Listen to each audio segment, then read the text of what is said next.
Messenger by Lois Lowry, Chapter 9. There was much talk in village about the coming meeting. Maddie heard it everywhere, people arguing about the petition.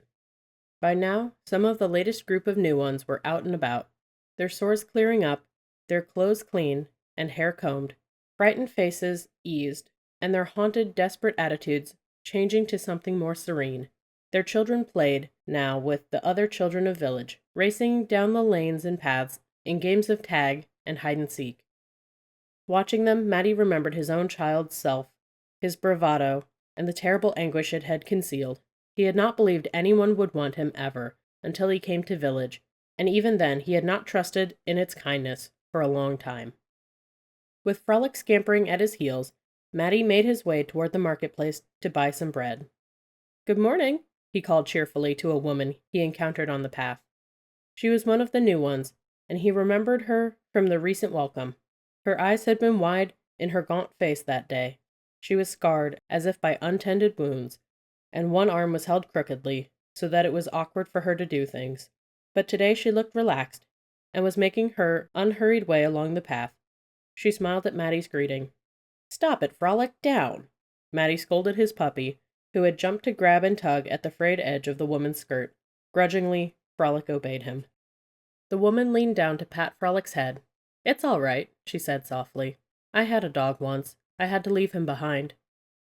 She had a slight accent, like so many of the people in village. She had brought her way of speaking from her old place. "Are you settling in?" "Yes," she told him. "People are kind. They're patient with me. I've been injured, and I have to relearn some things. It will take time. Patience is important here, because we have so many in village who have difficulties," Maddie explained. "My father—" He paused and corrected himself. "I mean the man I live with. He is called Seer. You've probably met him. He's blind. He strides around everywhere, on the paths without a problem, but when he first arrived, he had just lost his eyes." "I have a concern," the woman said suddenly, and he knew it was not a concern about the condition of the paths or directions to the buildings. He could see that she was worried. "You can take any concern to leader." She shook her head. "Maybe you can answer. It's about the closing of village. I hear talk of a petition." "But you're already here," Maddie reassured her. "You needn't worry. You're part of us now. They won't send you away, even if they close village." "I brought my boy with me, Vladik. He's about your age. Maybe you've noticed him." Maddie shook his head. He hadn't noticed the boy. There had been a large crowd of new ones. He wondered why the woman would be worried for her son. Perhaps he was having trouble adjusting to village. Some new ones did. Maddie himself had. "When I came," he told her, "I was scared. Lonely too, I think. And I behaved badly. I lied and stole. But look, now I'm fine. I'm hoping to get my true name soon."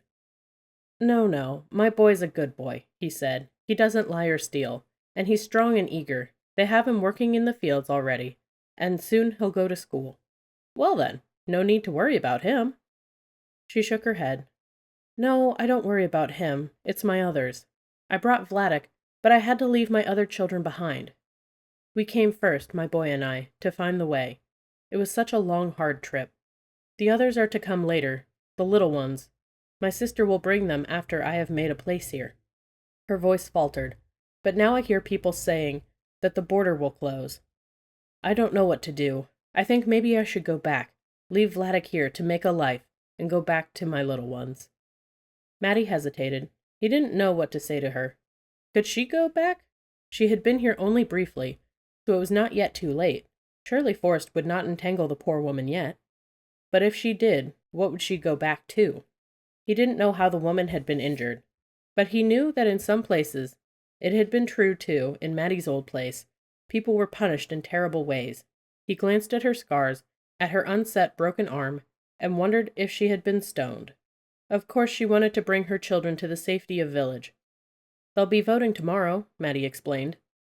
"You and I can't vote, because we don't yet have our true names, but we can go and listen to the debate. We can speak if we want, and we can watch the vote." He told her how to find the platform before which the people would gather. Using her good hand, the woman grasped Maddie's hands with a warm gesture of thanks as she turned away. At the market stall he bought a loaf of bread from Jean, who tucked a chrysanthemum blossom into the wrappings. She smiled at Frolic and leaned down to let him lick some crumbs from her fingers. "Are you going to the meeting tomorrow?" he asked her. "I suppose so. It's all my father talks about." Jean sighed and began to rearrange her wares on the table. "Once it was books and poetry," she said with sudden and passionate anguish. "I remember when I was small, after my mother died, he would tell me stories and recite poems at dinner. Then, later, he told me about the people who had written them. By the time we studied it in school, you remember, Maddie, studying literature? It was all so familiar to me, because of the way he had taught me when I didn't even know he was teaching." Maddie remembered. He used different voices. Remember Lady Macbeth? "Out, damned spot! Out, I say!" He tried to repeat the lines with the sinister yet regal voice Mentor had used. Jean laughed. "And Macduff. I cried when my father recited Macduff's speech about the deaths of his wife and children." Maddie remembered that speech as well.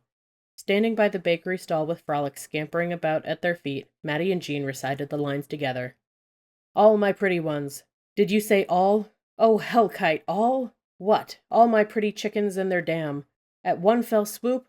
I cannot but remember such things were, that were most precious to me."